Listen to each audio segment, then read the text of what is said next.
नमस्कार दोस्तों, मैथ बिजनेसर यूट्यूब चैनल पे आपका स्वागत है। तो आज मैं आपके लिए लेके आया हूँ बेसिक मैथ का पार्ट नंबर 5। पार्ट नंबर 1 से लेके 4 पहले कंप्लीट हो चुके हैं।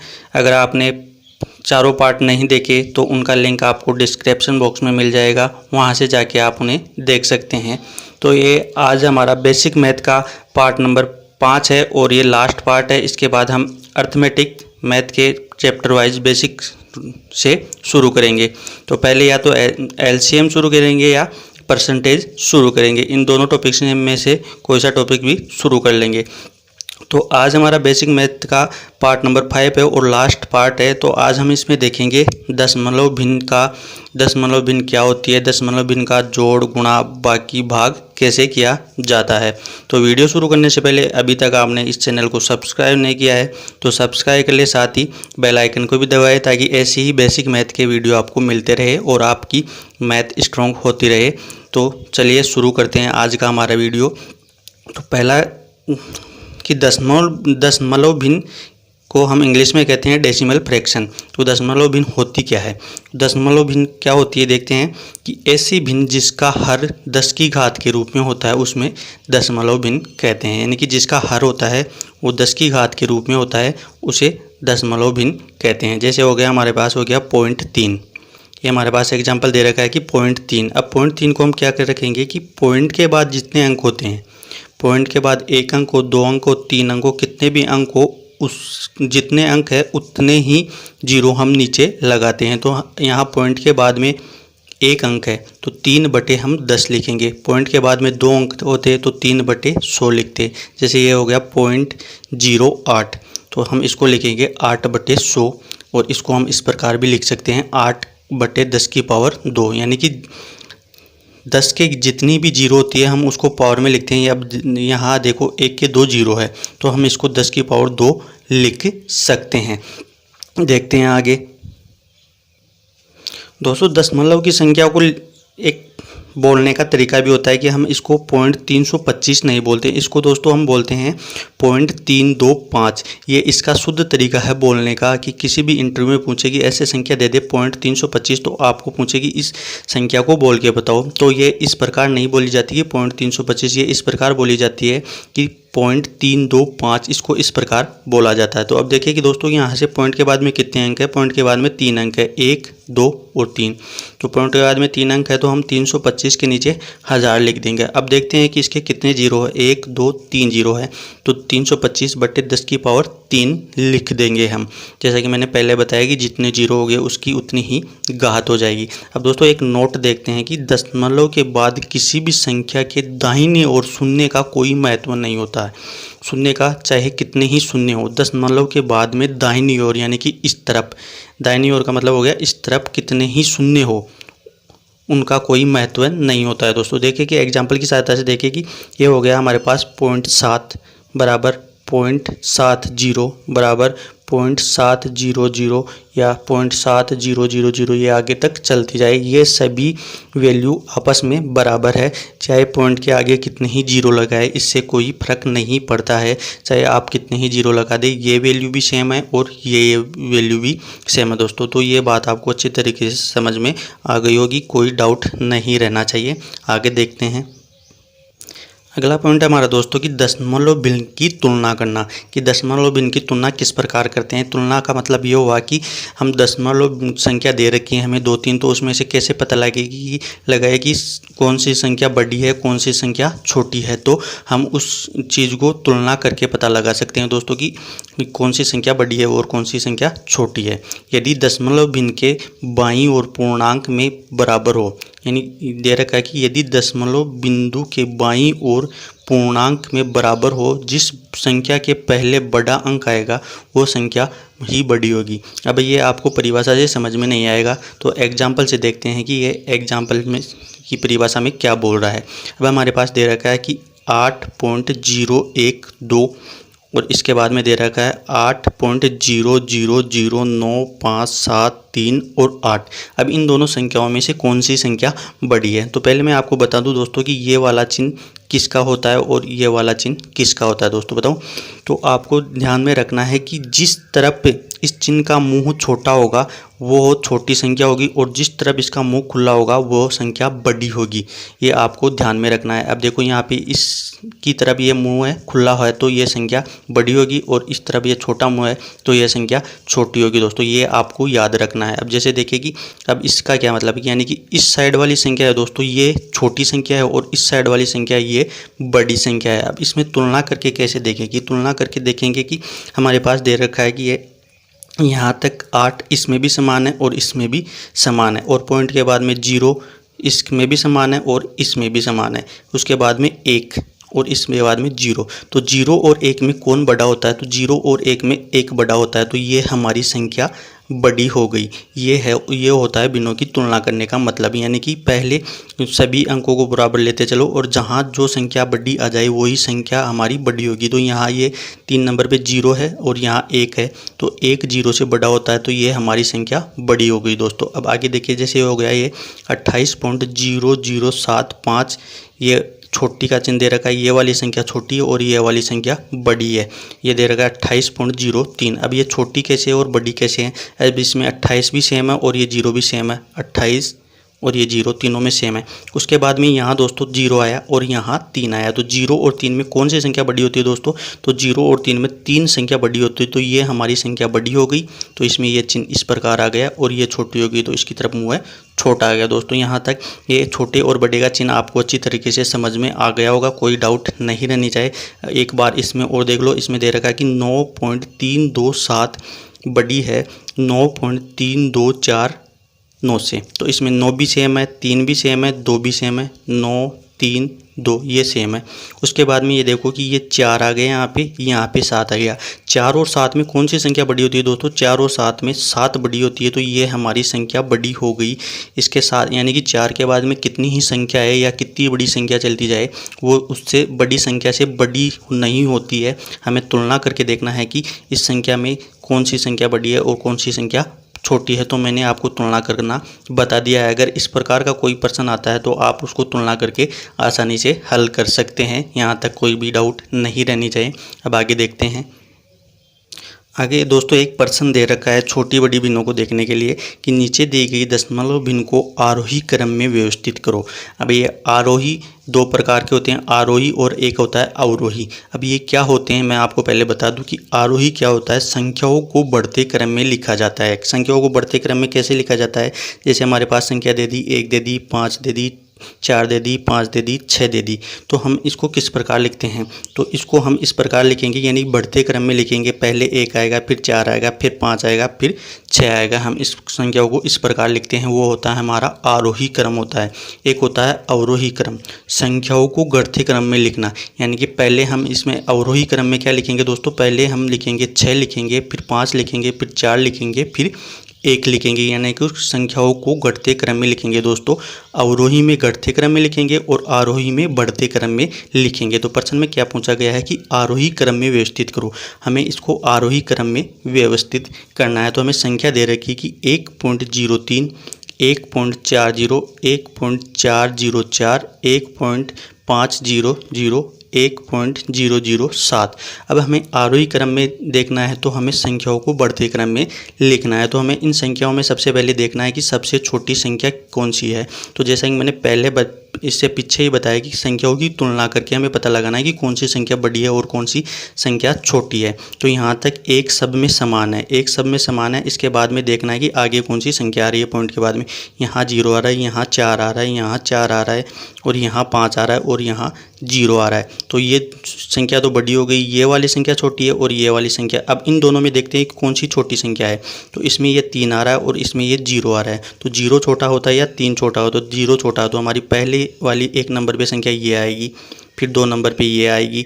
अब देखते हैं 3 नंबर पे। तो इनमें यहाँ पे 4 है, यहाँ पे 4 है और यहाँ पे 5 है। तो 4 छोटा होता है कि 5 होता है दोस्तों? कि 4 छोटा होता है। अब इन दोनों में देखना है हमें। तो इन दोनों में देखना है तो इन दोनों में देखिए तो इन दोनों में छोटी संख्या कौन सी है? तो इन दोनों में छोटी संख्या होगी हमारी ये। तो ये हमारी 3 नंबर पे आएगी, ये हमारी 4 नंबर पे आएगी और ये हमारी 5 नंबर पे आएगी। तो ये पहले नंबर की, दूसरे नंबर की, तीसरे नंबर की, 4 नंबर की और 5 नंबर की, इस प्रकार हमें इसने आरोही क्रम में लिख दिया। ये अगर इस टाइप का प्रश्न आता है तो आप तुलना करके इसको आरोही क्रम में लिख सकते हैं। और इस चिन्ह के बारे में मैंने आपको बता दिया कि जिस तरफ मुँह छोटा होता है वो छोटी संख्या होती है और जिस तरफ मुँह खुला होता है वो संख्या बड़ी संख्या होती है। एक क्वेश्चन देखते हैं अवरोही क्रम का। अगला प्रश्न दे रखा है कि दशमलव भिन्नों को अवरोही क्रम में व्यवस्थित करो। अवरोही क्रम का मतलब है अवरोही क्रम में संख्याओं को घटते क्रम में लिखते हैं, पहले बड़ी संख्या फिर छोटी फिर छोटी। तो इन संख्याओं में देखते हैं कि बड़ी संख्या कौन सी है, तो इसमें 3 सब में समान है। तो पॉइंट के बाद में देखते हैं कि सबसे बड़ी ये 0 है, यहाँ पे ये 0 है, ये 0 है, यहाँ पे 8 है। तो 0 से बड़ा 8 होता है तो 1 नंबर पे ये आएगा। फिर देखते हैं 0 0 0, यहाँ 0 इसमें भी सेम है, इसमें भी सेम है, इसमें भी सेम है। 0 के बाद में देखते हैं 8 और यहाँ पे 6।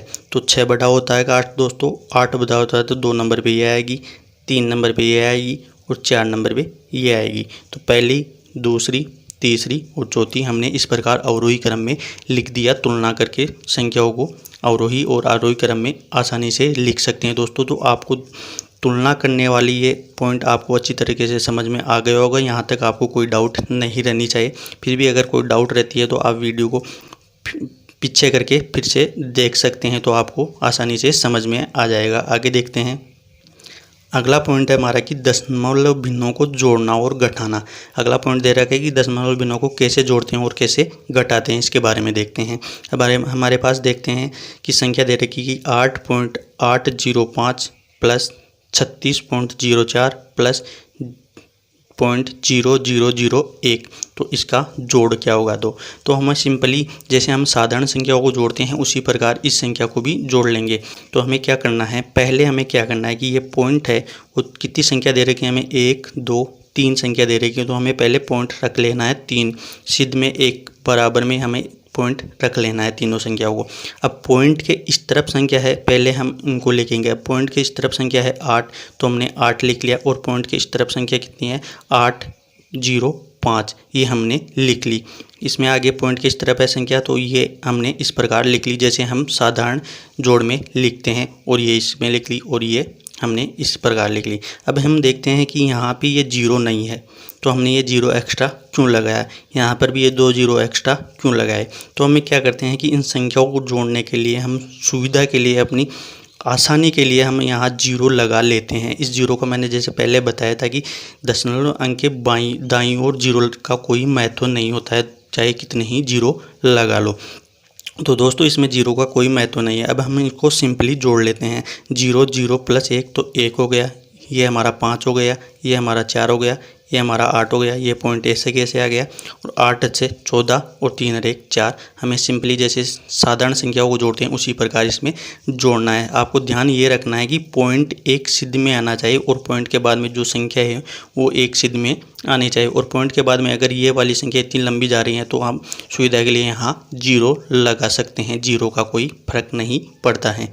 आगे देखते हैं। ये हमारे पास संख्या दे रही है 25.012 प्लस 1.1001 प्लस 0.003, ये हमारे पास संख्या दे रही है। हमें क्या करना है दोस्तों, हमें सिंपली वही करना है। पहले पॉइंट को लिख लेंगे एकदम सीध में, फिर पॉइंट के इस तरफ जो संख्या है दोस्तों हमें इन संख्याओं को इस तरफ लिख लेंगे और पॉइंट के इस तरफ संख्या है वो इस तरफ लिख लेंगे। और सुविधा के लिए हमने ये 0 लगा लेंगे जहाँ 0 कम है।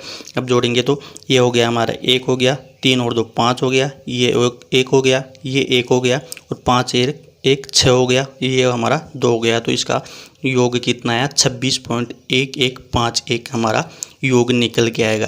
तो दोस्तों उम्मीद करता हूँ कि आपको भिन्नों का जोड़ करना आसानी से समझ में आ गया होगा। यहाँ तक आपको कोई डाउट नहीं होना चाहिए और भिन्नों का जोड़ करने में आपको कोई दिक्कत नहीं होनी चाहिए। अब देखते हैं भिन्नों का घटाना।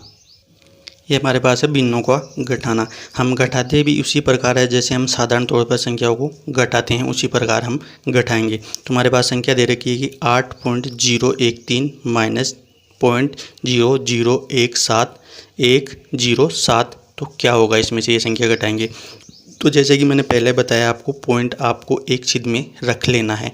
उसके बाद में पॉइंट के इस तरफ जो संख्या है उसको रखना है और पॉइंट के इस तरफ है संख्या वो रखना है। और सुविधा के लिए हम यहाँ 0 लगा लेते हैं। ये संख्या लिख दी हमने। अब सिंपल जैसे हम घटाते हैं उसी प्रकार हम इसको घटाएंगे। तो यहाँ 0 में से 7 नहीं जाएगा, तो यहाँ से नहीं लेगा, तो यहाँ से एक दाई की उधार लेगा, तो यहाँ 10 हो जाएगा। 10 में से 7 गया तो 3, यहाँ बचे 9, तो 9 का 9 आ गया। यहाँ बचे 2, 2 में से 1 गया तो 1, 1 में 0 गया तो 1 का 1, 0 में 0 गया तो 0, और ये यहाँ पे कुछ नहीं है तो ये 8 हमारा आ गया। तो 8.0193 हमारा आंसर निकल के आ गया। आपको सिंपली याद यही रखना है कि हमें इस पॉइंट को हमें छिद्र में रखना है संख्याओं के। अब आगे देखते हैं, एक और एग्जाम्पल देखते हैं। अगर आपको समझ में नहीं आया तो यहाँ समझ में आ जाएगा दोस्तों। यहाँ दे रखा है कि 17.7003 माइनस 7.1321, इसको घटाएंगे तो क्या करेंगे, तो सिंपली हमें पॉइंट को एक छिद्र में रखना है। उसके बाद में पॉइंट के इस तरफ संख्या लिख लेंगे और पॉइंट के इस तरफ जो संख्या दे रखी है उन संख्याओं को लिख लेंगे दोस्तों। लिख लेने के बाद हमें माइनस करना है। तो 3 में से 1 गया तो दोस्तों 2 निकल के आया। अब यहाँ 0 में से 2 नहीं जाएगा, तो यहाँ दाई की लेंगे, तो यहाँ 10 हो गए। तो 10 में से 2 गए तो 8, यहाँ 9 में से 3 गए तो 6, और 6 में से 1 गया तो 5। ये पॉइंट ऐसे कैसे, और 7 में से 7 गया तो 0, और ये एक आपका ऐसे कैसे रह गया। तो उम्मीद करता हूँ आपको भिन्नों का घटाना भी आसानी से समझ में आ गया होगा। तो हमने भिन्नों का जोड़ और घटाना देख लिया। अब देखते हैं भिन्नों का गुणा किस प्रकार करते हैं। अगला पॉइंट है हमारा, भिन्नों का गुणा किस प्रकार किया जाता है। तो एग्जाम्पल से देखते हैं कि ये दे रखा है हमें 0.3 गुणा 0.3, हम इस पर को किस प्रकार करेंगे। तो हम इसको साधारण उसी प्रकार गुणा करेंगे पहले कि हमें दे रखा है कि हमें 3 और 3 को गुणा करते हैं। जैसे 3 और 3 को हम गुणा करते हैं तो हमारे पास 9 निकल के आता है। तो हमने इसको सिंपली 9 से 9 लिख दिया कि सिंपल हम 3 को 3 से गुणा करते हैं तो हमारे पास 9 आता है। अब हमें देखना क्या है कि पॉइंट के बाद कितनी संख्याएं हैं दोनों अंकों में, यानी कि दोनों संख्याएं गुणा हो रही हैं उनके बाद पॉइंट के बाद कितनी संख्या है। यहाँ तो पॉइंट के बाद एक संख्या यहाँ है और पॉइंट के बाद एक संख्या यहाँ है। तो आपको सिंपली यही करना है कि पॉइंट लगा के 2 अंक ही लाने हैं। जैसे हमने 3 और 3 को गुणा किया तो 9, तो पॉइंट के बाद में कितने अंक होने चाहिए आपके पास, 1 और 2। दोस्तों आपको पॉइंट के पास उतने ही अंक होने चाहिए जितने यहाँ हमने गुणा, जो संख्याएं गुणा कर रहे हैं उनके बाद पॉइंट के बाद अंक है। जैसे अगले में देखते हैं कि पॉइंट आपको दे रखा है 0.25 गुणा करना है 0.2 से। तो आपको सिंपली पहले आपको 25 को 2 से गुणा करना है, तो ये हमारे पास आ गया 50। अब देखते हैं कि 50 आ गया, तो यहाँ देखना पॉइंट के बाद कितनी संख्या है दोस्तों, कि पॉइंट के बाद 1, 2 और 1 यहाँ। तो पॉइंट के बाद हमारे पास 3 संख्या हैं, तो हमारे पास अब पॉइंट भी 3 संख्याओं के बाद ही लगेगा। तो हमारे पास ये 50 है, 50 के बाद में एक 0 यहाँ पे लगाएंगे और बाद में पॉइंट लगेगा। तो एक 0 यहाँ लगाने के बाद में पॉइंट लगा दिया, तो हमारे पास संख्या कितनी होगी पॉइंट के बाद दोस्तों, 1, 2 और 3। ये हमारा पॉइंट के बाद में जितनी संख्या उतनी ही संख्या होनी चाहिए। एक बड़ी संख्या देखते हैं कि अब हमारे पास दे रखा है 0.0002 इंटू 0.0003। तो हम सिंपली इसको पहले वैसे ही गुणा करेंगे कि 2 और 3 को गुणा करते हैं तो दोस्तों क्या आता है, हमारे पास 6 आता है।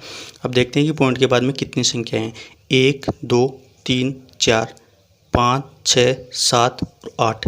तो हमारे पॉइंट के बाद में 8 संख्याएँ होनी चाहिए। तो देखते हैं कि पॉइंट के बाद 8 संख्याएँ होती हैं, उतनी ही 0 लगा देंगे। पॉइंट हो गया, उसके बाद में 8 संख्याएँ 1, 2, 3, 4, 5, 6, 7 और 8। तो ये हमारे पास 8 संख्याएँ हो गई, यानी कि पॉइंट के बाद उतनी ही संख्या आनी चाहिए। अब देखते हैं नोट की, यदि किसी दशमलव भिन्न को 10 की पावर n से गुणा किया जाए तो दशमलव भिन्न का दशमलव n दाएं चला जाता है। अब आपको ये इस परिभाषा में समझ में नहीं आ रहा होगा कि ये हमें क्या करना है, तो एग्जाम्पल की सहायता से देखते हैं हम। एग्जाम्पल है हमारा कि 7.825 को गुणा किया 10 से। तो अब हमें क्या देखते हैं कि यहाँ 10, अब ये 10 है तो यहाँ कितने 0 है, यहाँ एक 0 है, तो पॉइंट हमारा एक दाहिनी तरफ खिसक जाएगा। अब यहाँ 2 0 होते, 3 0 होते तो पॉइंट हमारा 3 दाहिने और खिसक जाता। अब यहाँ दे रखा है कि पॉइंट के बाद में हमारे पास दे रखा है कि यहाँ देखो 78.25 हो गया, 78.25 हो गया। यहाँ था 7.825। अब एक 0 है तो एक अंक दाहिनी ओर खिसक दिया गया हमारा पॉइंट। दोस्तों अब यहाँ देखो कि 3 0 है हमारे पास, तो अब ये पॉइंट 3 अंक इधर खिसक जाएगा। ये 3 अंक खिसक जाएगा तो हमारे पास संख्या निकल के आ जाएगी 7825 और इसके बाद में ये पॉइंट लगेगा। अब मैंने जैसे पहले बताया कि पॉइंट के दाहिनी तरफ कितने ही जीरो लगाओ उसका कोई महत्व नहीं होता, तो इन जीरो का कोई महत्व नहीं। तो ये हमारी पास संख्या क्या आ गई, तो हमारे पास यही है कि 10 की पावर n से गुणा किया जाए तो दशमलव भिन्न का दशमलव n दाएँ चला जाता है, यानी कि ये जो संख्या है जितनी बार यहाँ n का मान आएगा उतना ही दाएँ चला जाएगा। जैसे हम इस संख्या को देखें कि 1000 को हम क्या लिख सकते हैं, 1000 को लिख सकते हैं हम 10 की पावर 3, तो ये n का मान यहाँ 3 है तो 0.3 इधर खिसक जाएगा। दोस्तों यहाँ ये बात भी आपको आसानी से समझ में आ गई होगी, तो दशमलव भिन्न का गुणा भी आपको बड़ी आसानी से समझ में आ गया होगा, यहाँ तक कोई डाउट नहीं रहनी चाहिए। अब आगे देखते हैं। अगला पॉइंट है हमारा कि दशमलव भिन्न का भाग किस प्रकार करते हैं। हमने दशमलव भिन्न का गुणा देख लिया, माइनस देख लिया और जोड़ देख लिया। अब बारी है भाग की कि दशमलव भिन्न का भाग किस प्रकार करते हैं दोस्तों। तो दोस्तों हमें देखते हैं कि दशमलव भिन्न का भाग करने पर 4 स्थितियां बनती हैं। अब दोस्तों 4 स्थितियां कौन सी बनती हैं अगर हम दशमलव भिन्न का भाग करते हैं, तो देखते हैं। पहली कंडीशन ये है, यदि दशमलव भिन्न के भाग के अंश व हर में दशमलव का स्थान समान स्थान पर हो तो दशमलव हट जाता है। आपको दे रखा है कि अगर दशमलव भिन्न में अंश और हर में दोनों में दशमलव है और दशमलव दोनों में समान स्थान पर दे रखा है तो वो दशमलव आपका हट जाता है, कैंसिल हो जाता है। अब देखो यहाँ पे देखो कि 10.8 और बटा में अंश में दे रखा है 10.8 और हर में दे रखा है 1.2। अब देखते हैं कि पॉइंट के बाद में कितनी संख्या है, इधर भी एक संख्या है अंश में भी और हर में भी पॉइंट के बाद एक संख्या है दोस्तों। तो जैसा कि ऊपर बताया कि दशमलव एक ही स्थान पर हो तो दशमलव आपस में हट जाता है, कैंसिल हो जाता है, तो ये दशमलव यहाँ से हट जाएगा। तो हमारे पास संख्या क्या रह जाएगी दोस्तों, 108/12। अब 108 में हमें 12 का भाग देना है, तो 12 9 में 108, तो इसमें 9 बार इसका भाग चला गया दोस्तों। तो आपको याद यही रखना है कि अगर पॉइंट समान स्थान पर है तो पॉइंट कट जाता है। आगे देखते हैं, एक दो एग्जाम्पल और देखते हैं ताकि आपको आसानी से समझ में आ जाए। अगला एग्जाम्पल दे रखा है 0.85 में भाग देना है 0.17 का। तो देखना पॉइंट के बाद में 2 संख्याएँ हैं, इसमें भी पॉइंट के बाद में 2 संख्याएँ हैं, तो ये पॉइंट आपका हट जाएगा। तो हमारे पास संख्या क्या बन जाएगी, 85/17। तो 17 में 85 में 17 का भाग दिया दोस्तों, तो क्या है 17.85। अब देखते हैं कुछ बड़ी संख्या लेते हैं थोड़ी, तो ये देखो 0.00040 में भाग देते हैं 0.00005 का। अब देखो पॉइंट के बाद में वही 5 संख्या ऊपर है और वही 5 संख्या नीचे है, तो आपका पॉइंट आसानी से हट जाएगा। पॉइंट सभी स्थानों पर समान है तो पॉइंट आसानी से हट जाता है। तो हमें अब 40 में 5 का भाग देना है, तो ये दोस्तों कितनी बार गया, 8 बार गया 40 में 5 का भाग। तो ये हमारी पहली कंडीशन हो गई, अगर दशमलव समान स्थान पर दिया जाता है तो दशमलव हट जाता है। अब अगली कंडीशन देखते हैं दोस्तों। अगली कंडीशन दे रखी है कि यदि दशमलव भिन्न में अंश में दशमलव न हो, कि अंश जो दे रखा हो ऊपर वाले में दशमलव न हो और हर में दशमलव हो, और हर में दशमलव हो और अंश में दशमलव नहीं हो दोस्तों, तो हर का दशमलव हटाकर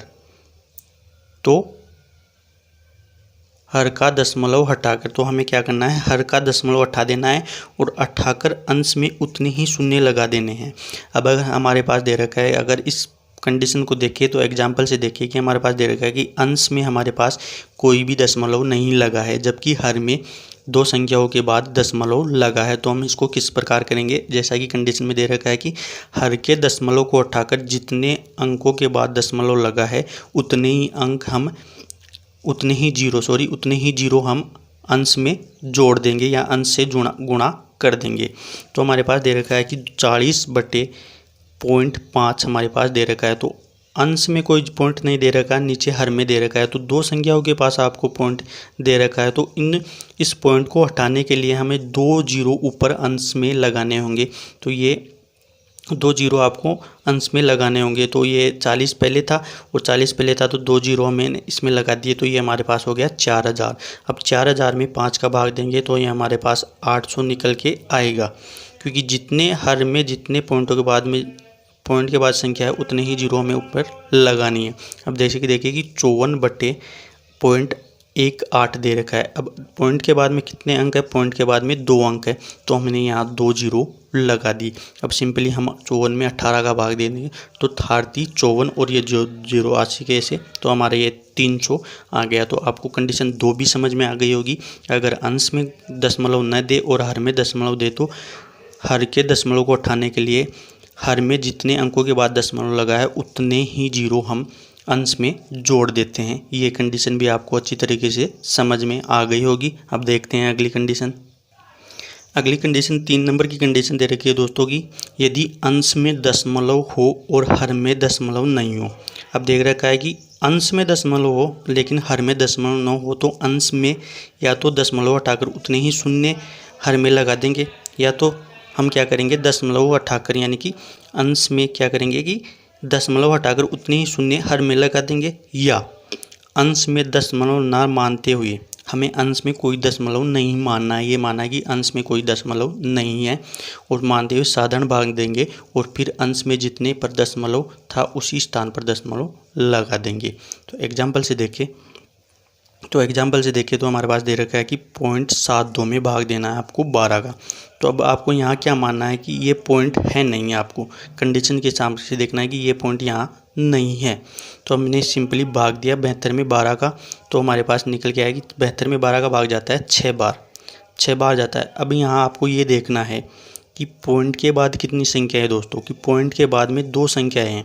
तो यहाँ भी हमें यही करना है कि पॉइंट के बाद 2 संख्याएँ आनी चाहिए। तो हमने 6 के बाद में 1 जीरो लगा दिया, तो पॉइंट के बाद हमारे पास 2 संख्याएँ आ गई। आपको सिंपली यही करना है कि इसको साधारण तरीके से पॉइंट न मानते हुए हल कर लेना है और जितनी संख्याओं के बाद पॉइंट लगाया उतना ही संख्याओं के बाद हमने पॉइंट लगा देना है। अब देखिए यहाँ देखिए कि 22.5 में भाग देना है आपको 25 का। तो अब यहाँ आपको पॉइंट नहीं मानना है, आपको यहाँ 225 ही मानना है। 225 में 25 का भाग देना है तो यहाँ 9 बार जाता है। तो अब देखो यहाँ पॉइंट कितनी संख्याओं के बाद है, पॉइंट 1 संख्या के बाद है, तो यहाँ भी हमें पॉइंट लगाना है 1 संख्या के बाद। तो पॉइंट के बाद में कितनी 1 संख्या है। यह चीज़ आपको आसानी से समझ में आ गई होगी। अब एक बड़ी संख्या और लेते हैं। हमारे पास बड़ी संख्या है कि 0.00032 में भाग देना है 4 का। तो अब सिंपली आपको ये नहीं देखना है कि ये संख्या क्या है, आपको देखना है कि ये 32 है, 32 में 4 का भाग देना है। तो 32 में 4 का भाग कितनी बार जाता है, 8 बार जाता है। अब देखते हैं पॉइंट कितनी, यानी पॉइंट के बाद में कितनी संख्या है दोस्तों की 1 2 3 4 5। तो वही हमें पॉइंट के बाद में 5 संख्या लगानी है, 1 2 3 4 5। तो ये हमारा आंसर निकल गया है। तो कंडीशन 3 भी आपको समझ में आ गई होगी। कंडीशन 3 हमारी ये है कि हम इसको यानी कि अंश में पॉइंट न मानते हुए हम साधारण तरीके से इसको भाग देंगे। उसके बाद में अंश में जितने अंकों के बाद पॉइंट है उतने ही अंक हम जो हमारे पास आंसर आएगा उसमें लगा देंगे और उतने ही अंकों के बाद हमारा जीरो वो मतलब संख्या आनी चाहिए। तो कंडीशन 3 भी आपको समझ में आ गई होगी। अब देखते हैं कंडीशन नंबर 4। कंडीशन नंबर 4 है, यदि अंश व हर दोनों में दशमलव हो। अब दे रखा है कि अंश और हर दोनों में दशमलव हो लेकिन अंश व हर में दशमलव स्थान समान हो, लेकिन अंश और हर में दोनों ही दशमलव अलग अलग स्थानों पर हो, तो उसको किस प्रकार हल करेंगे। तो उसको किस प्रकार हल करेंगे दोस्तों। अब हमारे पास दे रखा है कि 0.54 में भाग देना है आपको 0.00818 का भाग देना है। तो हम इसको किस प्रकार देंगे, तो हमें देखना है कि अब आपको यहाँ पास दे रखी है कि पॉइंट के बाद में 2 संख्या है, यहाँ पॉइंट के बाद में 4 संख्या है। तो पहले हम देखेंगे कि पॉइंट के बाद ऊपर वाले में कितनी संख्या है, जिसमें जिस संख्या में या अंश में हर में पॉइंट के बाद जितनी कम अंक है पहले उस संख्या को देंगे। तो यहाँ पॉइंट के बाद में 2 अंक है, तो अब ये नीचे वाले में क्या हो जाएगा, ये संख्या पॉइंट के बाद यानी कि ये हो जाएगा 54 और ये हो जाएगा यानी कि ये अंक ये पॉइंट भी 2 अंक इधर खिसक जाएगा, तो ये हो जाएगा हमारे पास 18। तो आप सिंपली इसको ऐसे भी कर सकते हो कि ऊपर वाली 2 संख्याएं हैं तो आप नीचे 100 से गुणा कर दो, क्योंकि पॉइंट के बाद 2 अंक है तो 100 से नीचे गुणा कर दिया और 100 से ऊपर गुणा कर दिया, तो ये दोनों संख्या आपस में कट जाएंगी और ये पॉइंट भी हट जाएगा और ये पॉइंट यहाँ आ जाएगा दोस्तों। तो सिंपली यही बात है, आपको ये याद रखना है कि पॉइंट के बाद में 2 संख्या ऊपर है तो 2 संख्या इधर खिसक जाएगा पॉइंट। अब हमारे पास ये आ गया कि 54 में भाग देना है आपको 0.18 का। तो हम इसको किस प्रकार भाग देंगे दोस्तों। अब हम इसको भाग देंगे कि जैसे कि मैंने दूसरे कंडीशन में बताया था कि हर में जितने अंकों के बाद पॉइंट है उतने अंक जीरो हम ऊपर लगा देंगे। तो 2 अंकों के बाद पॉइंट है तो 2 अंक ऊपर लगा दिए। ये हमारे पास कट के आ गया 300। जैसा कि दूसरी कंडीशन में बताया था, आप वीडियो को बैक करके देख सकते हो दोस्तों। अब देखिए कि पॉइंट 2 साथ में आपको भाग देना है पॉइंट 00003 का। तो वही कंडीशन है कि यहाँ पे पॉइंट के बाद 2 संख्या दे रखी है, तो ये अंक ये पॉइंट हटाने के लिए पॉइंट यहाँ 2 इधर आ जाएगा। ये देखो 2 इधर आ गया। अब हमें पॉइंट के बाद में 3 संख्या दे रखी है हर में, तो इन पॉइंट को हटाने के लिए हम अंश को 3 0 लगा देंगे। तो वही सिंपली अब 27 में 3 का भाग दिया तो 9 बार गया, और उसके बाद में ये 3 0, तो ये हमारा 9000 निकल के आ गया। एक एग्जाम्पल और देखिए, हमारे पास दे रखा है कि 0.054 में भाग देना है 0.9 का। तो अब सिंपली हमें क्या करना है, ये पॉइंट नीचे देखो संख्या की, पॉइंट के बाद कितनी संख्या है, 1 है, तो ये पॉइंट, इस पॉइंट को हटाने के लिए ये पॉइंट 1 इधर खिसक जाएगा, तो ये 1 इधर खिसक दिया है। 0.54 में 9 का भाग देना है। तो अब जैसे कि मैंने अभी पिछली तीसरी कंडीशन में बताया था कि आपको अगर अंश में पॉइंट दिया हुआ हो और हर में न दिया हुआ तो आपको इस पॉइंट को बिल्कुल भी नहीं मानना है, सिंपली साधारण तरीके से भाग देना है। तो 54 में 9 का भाग दिया तो 6 बार गया। और आपको ये ध्यान में रखना है कि पॉइंट कितने अंकों के बाद पॉइंट है, तो 2 अंकों के बाद पॉइंट है, तो यहाँ भी 2 अंकों के पास ही पॉइंट आ गया। तो ये आपको दशमलव भिन्न का गुणा, भाग, जोड़ बाकी आसानी से समझ में आ गया होगा। उम्मीद करता हूँ कोई भी दिक्कत नहीं होगी। फिर भी अगर आपको कोई दिक्कत रहती है तो आप वीडियो को एक बार फिर से देख लीजिए, तो आपकी हर एक डाउट क्लियर हो जाएंगी। तो दोस्तों ये हमारा बेसिक मैथ का अंतिम पार्ट, लास्ट पार्ट था, पार्ट नंबर 5, जो हमने आज कंप्लीट करा दिया है। इसके बाद में हम अर्थमेटिक मैथ शुरू करेंगे, तो इसमें एलसीएम या प्रतिशत जो भी होगा पहले वो शुरू करेंगे।